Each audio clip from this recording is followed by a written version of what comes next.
Hola a todos, vamos a volver a repasar por esta vía las lecturas que hemos estado haciendo este mes.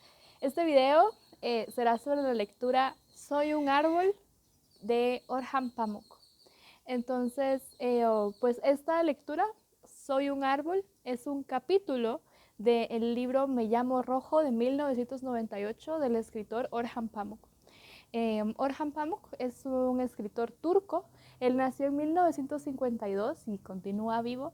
En el 2006 fue el Premio Nobel de Literatura. Entonces sus obras se han difundido por todo el mundo y traducido a cientos de idiomas. Y este libro en específico, Me llamo Rojo, es un libro precioso que habla sobre el arte.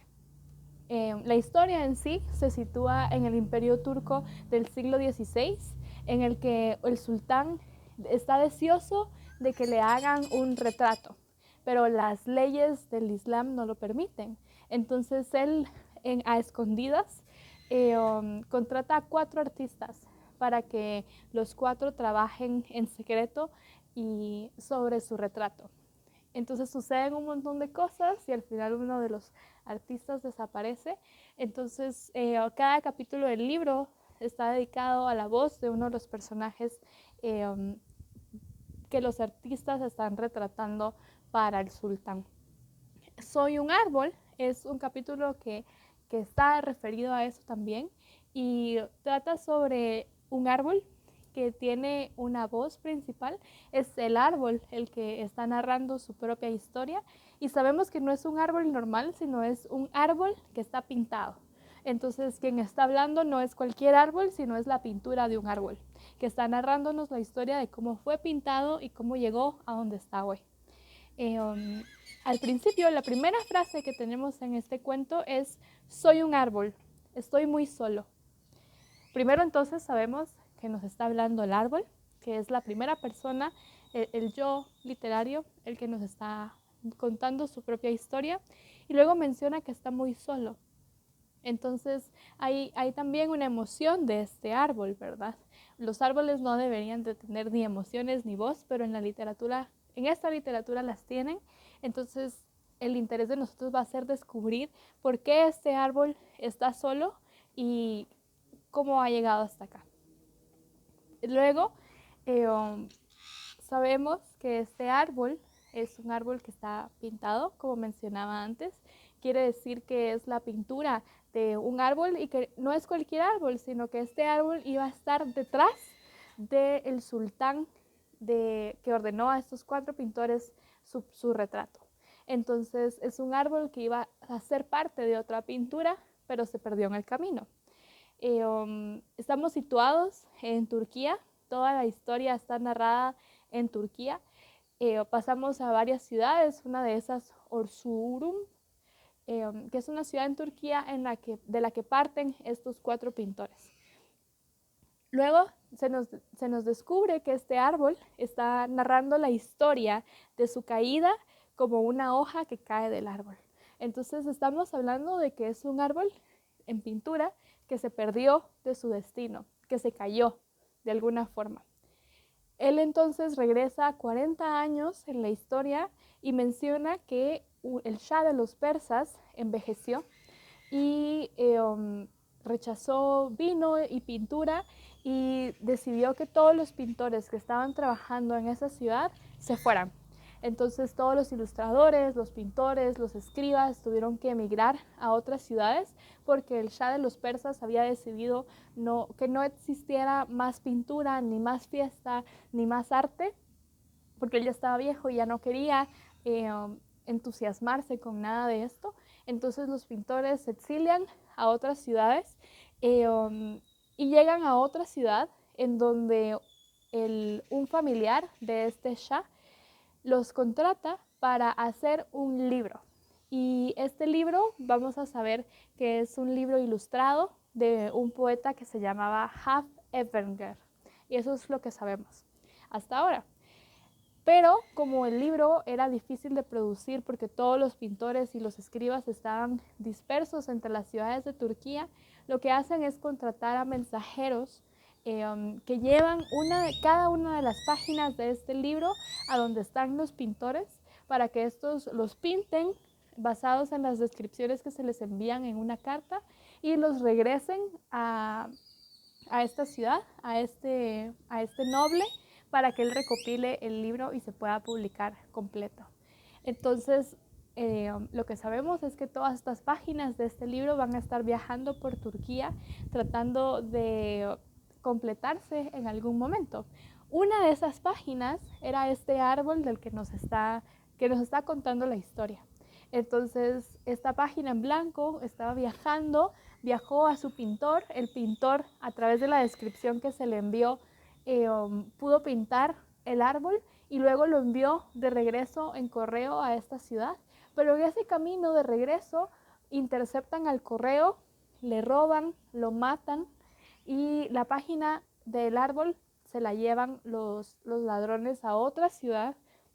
Entonces, en la que el ladrón observa este árbol siempre que está triste o siempre que se siente solo, y luego, como es ladrón, lo intercambia con otra persona y esta otra persona se dedica también a apreciar el árbol hasta que esta persona muere y entonces todas sus pertenencias se trasladan a la ciudad en la que inició todo y el libro, la hoja del árbol vuelve a la ciudad donde se está haciendo el libro. Entonces, cuando esta página del libro fue robada, el árbol, tristemente, comienza a fantasear sobre qué tipo de árbol pudo haber sido. Él desconoce cómo iban a ser las otras páginas del libro. Entonces, él no sabría decir a qué página pertenece, qué tipo de personaje va a ser en la historia, a quién está ilustrando. Él solamente sabe que iba a ser el fondo de una gran pintura, pero no conoce de ninguna forma qué tipo de historia le iba a tocar. Entonces él comienza a fantasear todas las formas de árbol que pudo haber sido un árbol famoso, que pudo haber sido un árbol insignificante. Comienza a mencionar que tal vez fue el árbol en el que dos amantes se conocieron y se besaron, o tal vez fue el árbol en el que alguien lloró desesperadamente, tal vez fue un árbol que no tuvo ninguna importancia y nadie lo conoció. Y eso es lo que más triste lo tiene, no saber si fue un árbol importante o no.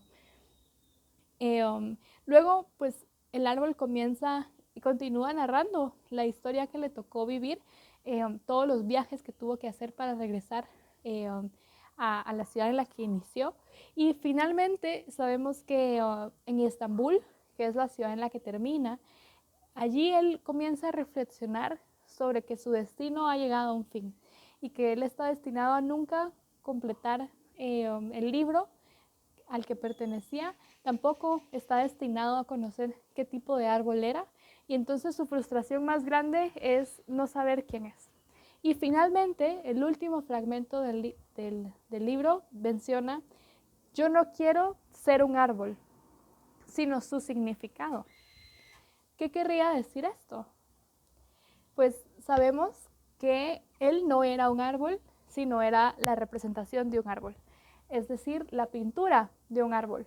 Habrían diferencias entre un árbol real y un árbol que está pintado. La pintura de un árbol es la representación de esa realidad. Ustedes recordarán esta famosa pintura del francés Magritte, en la que él pinta una pipa y menciona en la parte de abajo que esto no es una pipa. Pero podría hacerlo porque estamos viendo la imagen de una pipa, entonces decimos, claro, esto es una pipa, pero no es una pipa real, es la pintura de una pipa, la representación de una pipa. Y de esta misma forma, este árbol que nos está hablando no es un árbol real, sino es la pintura de este árbol, el significado del árbol. Para poder pintar algo necesitamos saber qué es esto que estamos pintando, para que no sea una sola representación imitativa, ¿verdad? Como artistas, el artista que pintó a este árbol tendría que haber sabido qué significa este árbol en la historia para poder pintarlo de una cierta forma. Si fue un árbol importante, si fue un árbol, un pino, si fue otro tipo de árbol, si estaba dentro de una casa, en un jardín, en un bosque, si era un árbol solitario, si era parte de una arboleda, qué tipo de árbol era este. Y eso pues el pintor tuvo que interpretarlo y representarlo en esta pintura, y por eso quien nos habla hoy no es un árbol real, sino es el significado de un árbol, que podría ser al mismo tiempo la representación de un árbol. Hay una obra muy famosa que se llama Tres sillas, una y tres sillas, y esta es una obra en la que tenemos tres sillas, una silla real, una fotografía de una silla y la definición del diccionario de qué es una silla. Estas tres son formas de sillas, tanto la silla real, que es lo que podríamos decir que conocemos como una silla, como una fotografía de la silla, que es la representación de la realidad, como la definición o el significado de esta silla. ¿Cuál de estas es más silla? Es una pregunta, por ejemplo. Y al mismo tiempo, esta pieza ilustra cómo pues este triángulo de significados de interpretación puede ayudarnos a entender la realidad. Entonces, cuando nosotros vemos algo, ese algo sabemos qué es porque entendemos cuál es el significado de esta cosa que está al frente de nosotros. Porque esto es una silla y no una escoba. ¿Qué tiene que tener una silla para ser silla? Tiene que poder servir para sentarse, tiene que tener 4 patas, tiene que tener una cierta forma, si no, sería otra cosa. Entonces, lo que hace que la silla sea silla es lo que le permite ser. Esa también es una cualidad ontológica que toda la metafísica se ha preguntado desde Aristóteles, que hace que las cosas sean lo que son. Entonces, si tenemos que la silla es la silla porque la reconocemos como sus cualidades de silla, lo que está a la par de esta silla, que es una fotografía de la silla, sigue siendo una silla pero en su representación. Entonces, sabemos cuál es la cosa real, ahora sabemos cómo está siendo representada ante nosotros y luego sabemos cuál es el significado de esta cosa. Entonces, estas tres forman lo que la silla es. Y de esa misma forma, este árbol que está hablando hoy en este cuento, tenemos la idea de que es un árbol porque hemos visto árboles en nuestra vida, entonces tenemos la idea de que es un árbol. Luego tenemos la representación del árbol, que es la pintura que se nos está presentando en este cuento. Y luego tenemos el significado del árbol, que el árbol mismo está enumerando en su narración. Entonces, sabemos qué tipo de árbol es, aunque nunca lo hemos visto. Y al mismo tiempo sabemos que este es un árbol que se está preguntando sobre qué es ser árbol. Él no solamente está allí para existir como tal en la realidad, en el mundo físico, sino que también está allí para preguntarse sobre quién era él en este cuento. Entonces, yo quisiera que para poder hacer el ejercicio de hoy tuvieran a la mano un papel o un cuaderno donde puedan escribir estas preguntas y cuando regresemos vamos a revisarlas todas y discutirlas. La primera pregunta es, ¿qué sentirían ustedes si fueran un árbol? ¿Cómo serían? ¿Dónde estarían? ¿Qué tipo de árbol les gustaría ser? Escriban en un párrafo, en una oración, ¿cómo serían si fueran un árbol? La segunda pregunta es, si te convirtieras en un árbol, ¿qué es lo que más extrañarías de ser una persona? En este cuento, el árbol pareciera que fuera una persona. Es un árbol que puede hablar, es un árbol que puede recordar, es un árbol que puede contar su propia historia. Al mismo tiempo es un árbol que pareciera que tiene sentimientos. El árbol se siente solo. Entonces el árbol tiene cualidades de persona. Y esto es una figura literaria que se llama personificación, en la cual las cosas inanimadas empiezan a tener en la literatura cualidades humanas, como sentimientos, como acciones que no tendrían por qué tener estas cosas inanimadas. Entonces, si ustedes se convirtieran en un árbol, ¿qué es lo que más extrañarían de ser una persona? La siguiente pregunta es, ¿qué sentirían si fueran un árbol dentro de una pintura? ¿Se sentirían diferentes a si fueran un árbol real? ¿Cómo sería ser un árbol dentro de una pintura? ¿Cuál sería su vida como árbol de pintura? ¿Cómo serían esas sensaciones? ¿Qué serían ustedes dentro de esa pintura? La cuarta pregunta es relacionada al texto y quisiera que me explicaran por qué el árbol se siente triste. ¿Por qué el árbol del cuento se siente triste? Luego, para la quinta, tenemos que recordar que los ilustradores recibían con las páginas en blanco que se les enviaban una carta con la descripción de lo que tenían que pintar. Entonces había una descripción anterior de lo que ellos necesitaban representar, un significado anterior a la pintura. Entonces la pregunta es, si tuvieran que ilustrar este cuento, ¿qué instrucciones darían ustedes para poder ilustrarlo? Escriban en un párrafo cuál sería la instrucción que le darían a un pintor para ilustrar este cuento. La sexta pregunta, pues vamos a entender para esta que el árbol se sintió frustrado por no haber sido un árbol importante o por no haber sabido si lo era. ¿Ustedes podrían nombrar algún árbol famoso? ¿Tienen en sus recuerdos, en su conocimiento, algún árbol famoso? Cuéntenme cuál es y por qué es famoso, dónde aparece, cómo lo conocen. El árbol del cuento fue un árbol que nunca logró saber cuál era su destino. Nunca logró saber si él iba a ser alguien en la vida o no.